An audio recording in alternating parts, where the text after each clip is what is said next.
An incredible journey will come full circle this Saturday at Pechanga Arena.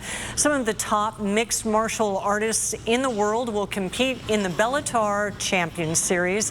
And ABC 10 News reporter Steve Smith introduces us to an SDSU grad who will enter the cage for the first time in 12 years. Jonathan Macalolooy was destined to be an MMA fighter.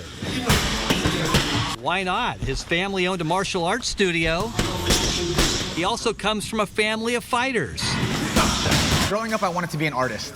And so I thought that meant like drawing comic books or kind of the traditional art thing, but I was always on the mat, and I realized that this was my form of art. Upon graduating from San Diego State, he turned professional. He won his first fight. However, his second fight would be life-changing. I snapped my shin completely in half.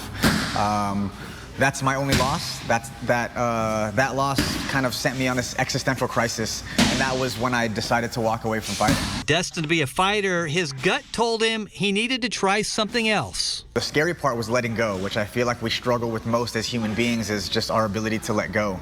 He always loved writing, so he became an author. The storyline on the surface of my book is about my professional fighting career, but really it's about that self-discovery journey that I went on. A journey that took him to different parts of the world.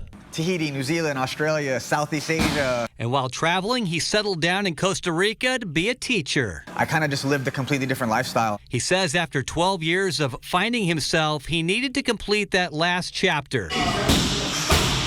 And that would be a return to MMA. We still got it, man. And, you know, not that I'm here to really relive an entire chapter, but it's like, let's go out and play. He returns as a different fighter, a different person with a different mentality. Now, like, I know I'm more than enough, and fighting doesn't determine who I am. Whether I win, whether I lose, like, it's not the end of the world anymore.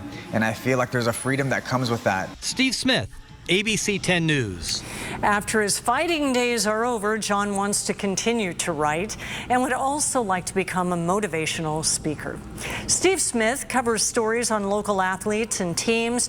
You can contact him by scanning the QR code on your screen or emailing him at steve.smith@10news.com.